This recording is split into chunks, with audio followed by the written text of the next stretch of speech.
Sa gitna naman ng mga batikos, hindi pa rin daw matatawaran ang mga nakamit ng administrasyon ni Pangulong Noynoy Aquino kung good governance at paglaban sa katiwalian ang pag-uusapan. Balitang hatid ni Lay Alves. Kung walang korap, walang mahirap.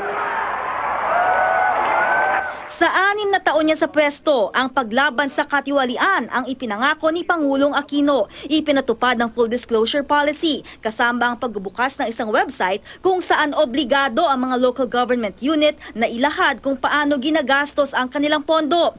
Nagkaroon din ng Open Data Initiative, kaya nakikita na ngayon ng publiko sa government website ang datos mula sa iba't ibang ahensya ng gobyerno. Meron siyang initiative to disclose, pero yung disclosure kasi decision ng gobyerno kung anong i-disclose na information.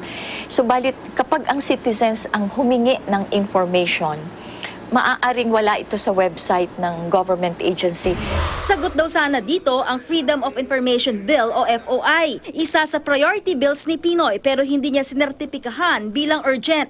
Sabi ng Malacanang, hindi man naisabatas, dama pa rin daw ng tao ang pagiging transparent ng gobyerno. Lahat ng elemento at yung diwa ng Freedom of Information ay makikita at mararanasan ng lahat ng Pilipino sa kanilang pang-araw-araw na pakikipagtransaksyon sa ating pamahalaan.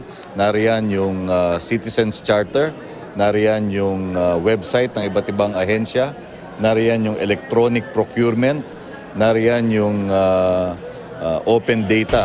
Isa pa sa mga ibinida ng Aquino administration ang mga reforma sa budget na ipapasa sa oras at sinusuri ang lahat ng ipinapasok sa budget sa ilalim ng zero-based budgeting. Nagkaroon din ng partisipasyon ng mga mamamayan sa pagbalangkas ng national budget sa ilalim ng bottom-up budgeting.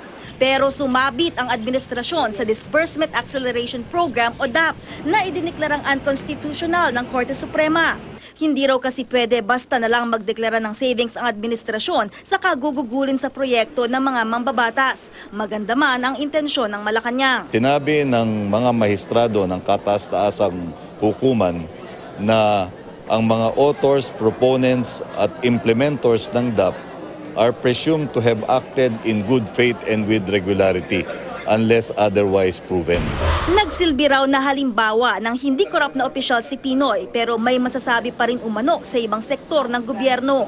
Hindi ito tuloy-tuloy o buong loob na pagpursigihan ng Pinoy administration. Kaya parang lumalabas na the effort shown by the President was good but it was not really good enough to meet the expectation of the Filipino people.